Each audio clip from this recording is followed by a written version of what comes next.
This is my instant reaction for the Fabelmans.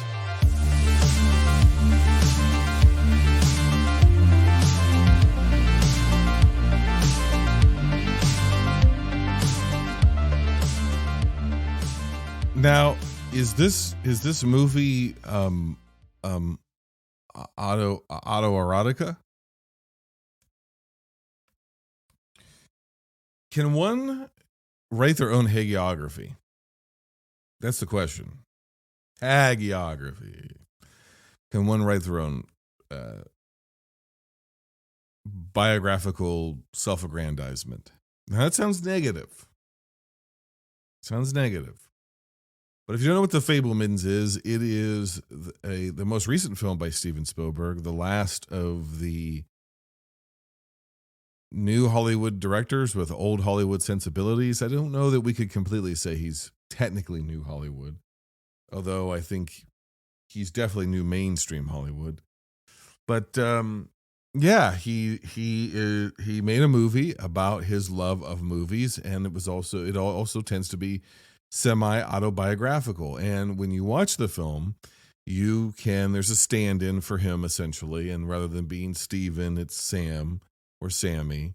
And to what degree, I'm certainly no Spielbergian expert, but to what degree we're watching his real history or a rewrite of history or a myth making, right? Where the self-mythologizing begins and ends and where the real history begins and ends.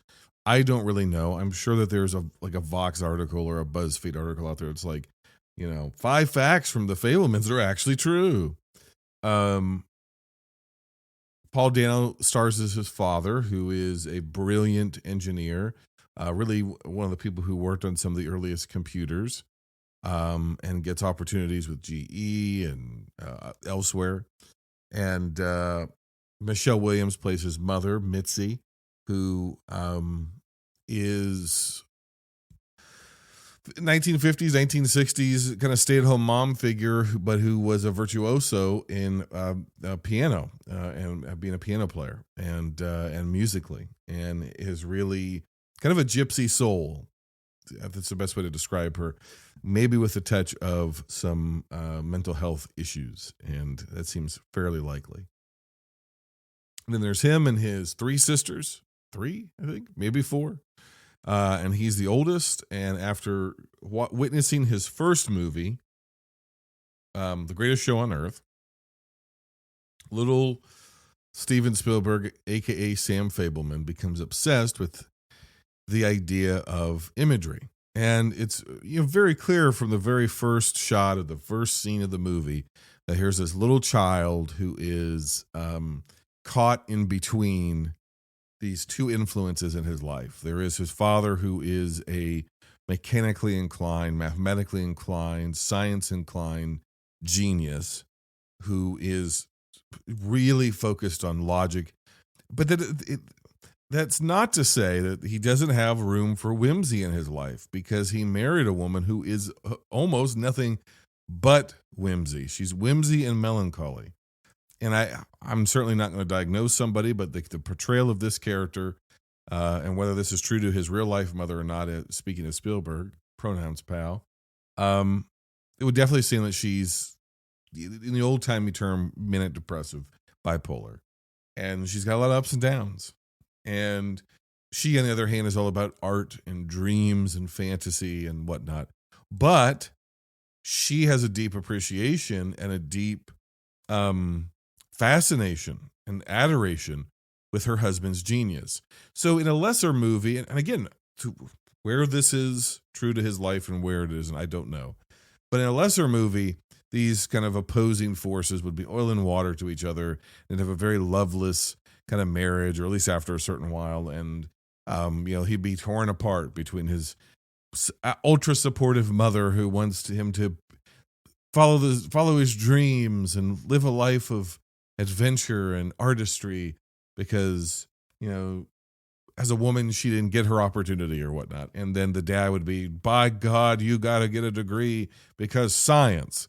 And there are certain elements of that are there, but it's all played more subtly, and it is more, there's more love baked in. So it's an empathetic portrayal of everybody in the movie, and you can understand just about everybody in the film's perspective. There is a turn in the movie, which I will not cover, a couple of turns, but there is a turn in the movie that is fairly immediately obvious, but it's not meant to be not obvious to us. It's just not obvious to the characters in the film, and so when it happens, you're really watching the impact of people's choices and the decisions that we make to pursue what we love versus what is practical versus career versus what is, in some cases, even what is right. And the movie, really, if I had to summarize it, it's really about the moral quandary of pursuing passion. Because on the one hand, you have this character, Sammy, who is so passionate about film that when he discovers it, everything else in his life kind of takes a little bit of a back seat. And to be in the film business, this is essentially, because Spielberg also wrote this, is essentially saying that to be in the film business, you kind of have to do this Faustian bargain of you have to sell a little bit of your soul. You know, to be a naturally gifted artist, you have to work really hard at getting the opportunity, and you have to endure, and you have to. One of the characters says something offhandedly about you have to suffer, right? And so you have to suffer for your art. You have to suffer for self-expression. You are free to do so, but there are consequences for you pursuing your dreams, and that's where his father is actually correct. And of course, what you see is that Spielberg, in this case Sam, is both his father and his mother. He is both the idealistic dreamer, always looking to the magic hour, but he is also the meticulous engineering mind who wants to control every detail of what's in the frame. And that's actually his motivation for being a director. So it's not opposed or in favor of one parent over the other. He's actually the byproduct of this unusual relationship that they have with each other and the family that he grew up in. So he's reckoning with that, but he's also reckoning with the fact that if you pursue those things which you are most passionate about, the things which you love the most, it is very likely going to hurt the people around you. And that applies to film, but it applies to a lot of other things in life as well. And there is collateral damage. Now, we never get past a certain point in Sam's life, so we don't really, this is not like a biopic of Spielberg, okay? We're not like, we never get to see him, you know, I made a joke on Twitter about an after credit scene in the film that, you know, my theater went berserk when Sam walked into a bar and met George Lucas, you know, in the after credit scene. But this is not that sort of movie. There are definitely, it's not like Shakespeare in Love or something, or Lucas in Love, where it's like, I'm going to make a movie called Indiana Jones. And yes, I know that was Lucas's idea, but what you see is through the movies that Sam makes and through the things that he's interested in and the things that are the travels in his life and the things that you see and the way certain things are framed and the way even certain shots move and are composed, there are subtle references to a lot of works that Spielberg not only directed, but that he also produced. And so basically this is as much a sort of a origin story for Spielberg as it is a descriptor of what love cost us, as much as it is sort of a origin story for Amblin. Really, you know, there's beach references. It's all subtle and it's all grounded in reality, but you can see, oh, here's where these things subconsciously work in him. The fact that, well, he hates the beach. The fact that he has a swim test, you know. And again, it's not beat you over the head and then he made Jaws. It doesn't work that way. There's a road trip through the desert. It's like Duel. And again, if there's not his family got chased down by a guy in a semi truck, but there's mountainscapes that look reminiscent of Close Encounters. There's definitely, you can see where his fascination with the Second World War comes from, which would obviously be done in a more populist way and a more popular culture way through things like Indiana Jones. And then, of course, he would take a more serious tack with it with Schindler's List and some of his subsequent work, Bridge of Spies, whatnot. So the war aspect of it, that fascinates him.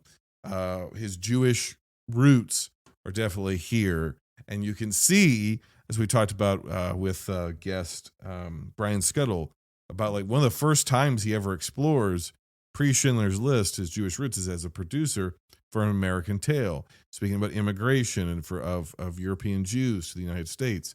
And it's done through the portrayal of mice in animated form, but that's really the first time he's really wrestling with that stuff.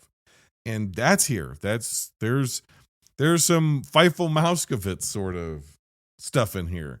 There's a lot in here.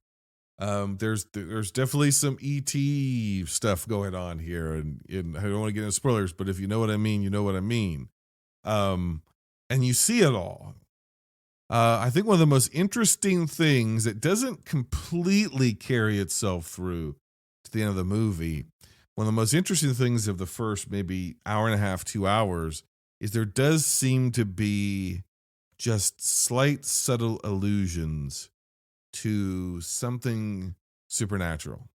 That there is something mystically at work around the lives of the people, the Fabelmans, within their life.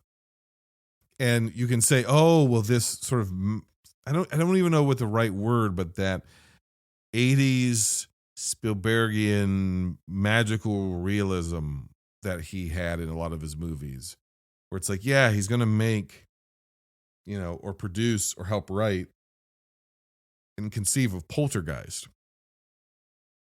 There's 100% an element, a couple elements of Poltergeist in here. And you go, right. There's just other aspects. There's a little Back to the Future in here. There's one crane shot. It might have been digital, but there's one crane shot and of one particular scene where I was like, I've seen this shot a million times. I know he didn't direct it. He produced it. I'm like, and there's homages to other directors that he came up with or that he has had relationships with. And they're very, very subtle, but it's just the simple choice of some composition work. It's the subtle choice of the way the camera moves. There's a couple little things where I'm like, oh, that's a little Zemeckis-y. Now, is that because he's alluding to Zemeckis as, his partners in film, one of his partners in filmmaking? Or is that because he was on set that day and he was always kind of a heavy-handed producer and said, shoot it this way? I don't know. What I would say is I think the movie is, especially the first hour and a half, I want to say, this is going to really upset some folks, is maybe the best work he's done in 30 years. I went into this movie very cold. I went into it not really caring about it. I went into it not even really wanting to see it. I'll just be honest with you. But I figured I need to do my due diligence, so I'm going to go see this movie. I'm not a Spielbergian aficionado. I'm not a Spielberg expert. I'm not the place that he held in my mind and heart has gone a long time ago. And it was really a couple of instances. One, it was The Lost World. And then two was a comment he made where he essentially said that he knew Kingdom of the Crystal Skull wasn't any good. And he made this comment and he just said, but sometimes you just got to sell the car. Right. And it was in a larger context of sometimes you sell something because you believe in it. Sometimes you just got to sell it because that's your job. You just got to sell the car. And I thought, maybe he's always been that way, but it felt at odds with the guy who made Raiders of the Lost Ark, or at least the mythology of Spielberg in my head. And then he went off and did a bunch of World War II, movies, and it was, all adaptations of books your dad would have bought. There are 600 pages from Borders. I just don't care about that. I really don't. So he lost me, and I hate War of the Worlds. I hate it. So if you really want to ask me, I think his last great film is probably Now, I will say some of his work in West Side Story as a director was a return to form. Um, and I think that part of what it was. I would say Minority Report, but I think part of what it is he's a classicist. He's a classical director. He's patterned himself off of Frank Capra and Orson Welles and John Ford and those sort of people, as did Lucas to some extent. But Spielberg got something that he naturally had something that they also had, but he also is somehow able to imbue his movies with some kind of other thing that I can't quite put my finger on, but you know it when you see it. It's not just a style. It's not a choice of shot composition. It's not even just the material he chooses to direct or that he writes. There's just this ineffable quality to his greater works. And that's been missing. He became a modernist filmmaker. Yes, he's still Spielberg, and so he's always going to be a good director, but he became more modernist, and he just completely lost me. It's not that I needed him to make Indiana Jones movies forever, but there was something just lost in the soup of it all. And I think the last glimpses of it that you see are in Minority Report. And yet you saw it rekindle with West Side Story, because I think at this stage in his life, he is not just exploring the things that shaped him, and shaped the world he was raised in, which is something we all do, but he's now sort of returning to his youth. And in that way, it's like, that's the guy. There we go. That's the guy. That whatever that thing is that he imparted to adventure serials that he grew up with, or him and Lucas in the better Indiana Jones movies, it's here. Whatever it is that he put into E.T., which is a very modern movie, especially for its time, it was a very contemporary film with sort of classic sensibilities. It's here. And it doesn't make it a complete nostalgia piece. It doesn't make it just, well, here's a baby boomer like reflecting on his life and being like, aren't I great? I understand that certain people could take it that way. I didn't take it that way at all. I took it as to be about much broader things, while also happening through the vehicle of him kind of being able to tell his own story and in some way explain why speaking of Spielberg, why I love the movies. And also, it's not just a completely entirely rosy picture. I think a surface level reading of the movie would be, movies are magic. Look how magic everything is. And Steven Spielberg is the most magical director. But that, I think, it cuts actually against what he's actually saying here. I think this is a man who is returning to his youth now with some wisdom gained from his years. And yes, there's mythology here, but he is using mythology to tell a very particular moral story. And the story is that his fascination with film has cost him things that were dear to him in his life. That it has been a disruptive, maybe even at times destructive force in his life. But it's also brought him all the good things. And it's also something that he could not have done. His life would have been more destroyed without it than it was ever destroyed with it. And that's really interesting. So when you have a movie that's, yes, it's about this thing, but it's also about something more than that, then that's universal. So this isn't just universal, no pun intended. It's not just Spielberg, patting himself on the back and saying, boy, I'm the best. Ain't I great? Like, that's just not what this movie is. Some critiques I would have of it. There's a middle portion of the movie that it's too long. It's too long. At times it almost feels like 3 movies. And each of those 3 movies is interesting on its own terms. And there is a connective through line through, it's a 3-act structure, but each of those acts feels almost independent, like could have been its own film. That just tells me that the material here is rich enough that at times we could have developed more and finished the movie about a certain chapter. And not that I would have wanted a trilogy of Fabelmans, but it's a very rich film. In the middle, there's a lag. Now, I think the people's mileage of the payoff of the middle will vary. And that is maybe the part where we get into the most self-aggrandizing, but that's not quite the right word. That there's a middle portion where that might be where we get to the most narcissistic, where it's like, but I think by the time that wraps itself up, you go, right. It's a reinforcement of the theme, which is really what you want in your second act. And that's what's going to lead us to the place in our third act.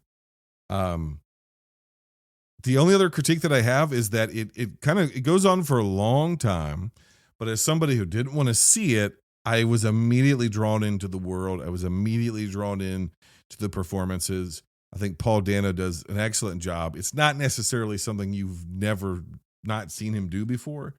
Michelle Williams, who is good in pretty much everything she's ever been in, this might be the best performance of her career. And I feel like I just said this a year or two ago, and she was in something else. But she is so believable physically, emotionally, voice-wise, like her, just everything about her is so believable as a kind of deeply troubled woman who means well, but is a very loving person and vivacious. And you understand why people are spellbound by her, but you also understand why at times people are sick of her shit. So, because it's a lot to fucking deal with. She's a lot. And even to herself, you understand why she at times is sick of herself. She's a bit of a tortured soul. And I mean, Michelle Williams was made for that. And she's great in it. Two scene stealers are Judd Hirsch. And there's another scene, which if you've seen the movie, you know, I won't say because of spoilers.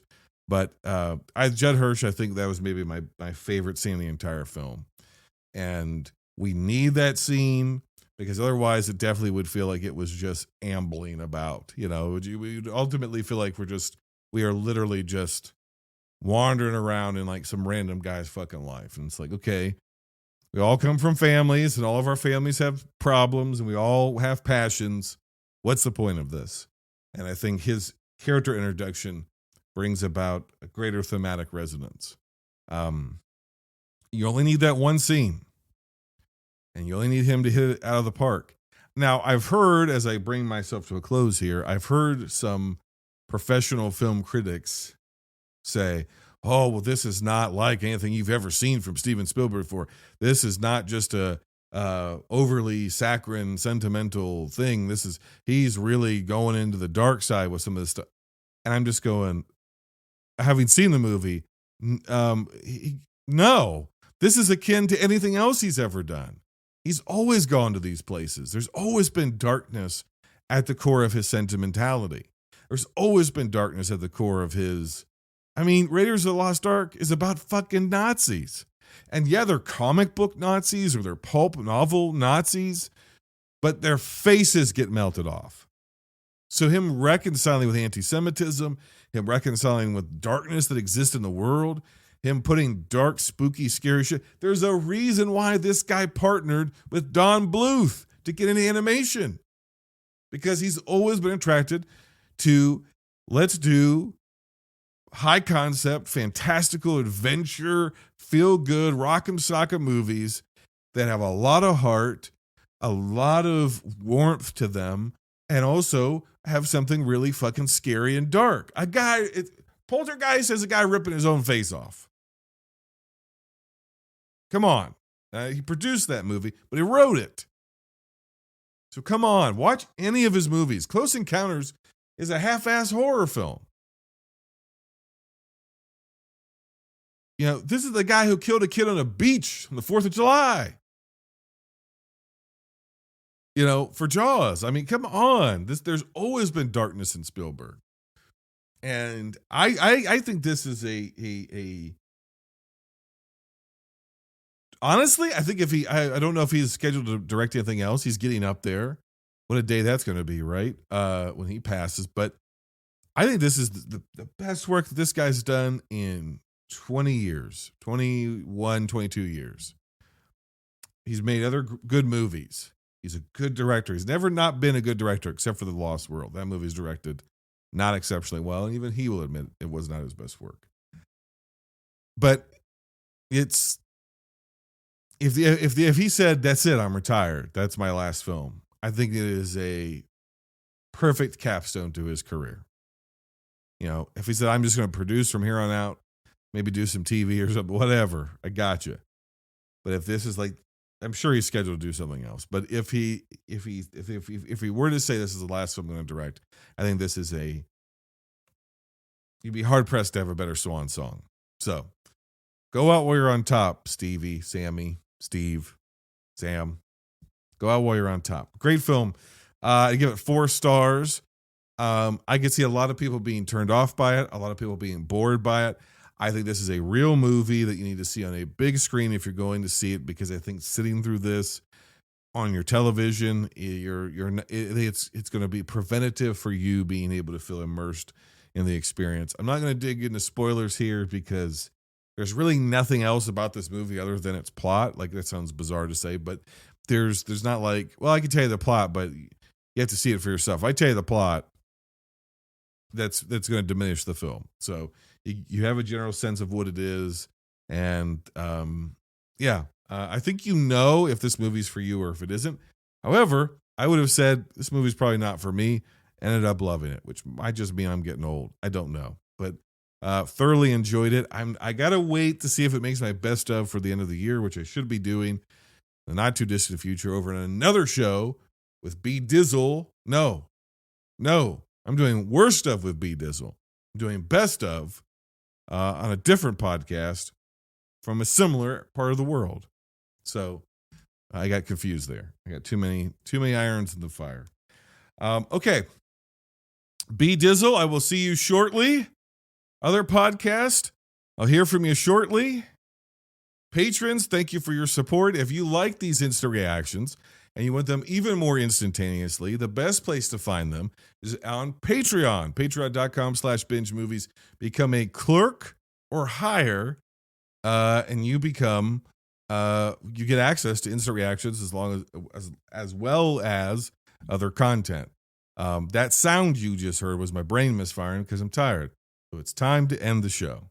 Just go to Patreon, patreon.com/binge movies. You just missed the Binge Movies holiday party. It was scantily populated by so few of our employees, but the employees who did showed up and had a party at a festival. And my special thanks to our special guest, the champion of the unnamed trivia game, who now has to share co-champion duties, the Lady Juan, who did an incredible job putting together a trivia game about the show and about movies and all kind of stuff. It was really fun. I got my ass whooped by elite patron of the show, Heather Sachs. So thank you, Heather, for whipping my ass. Go see Fabelmans. All right. Until next time, binge on.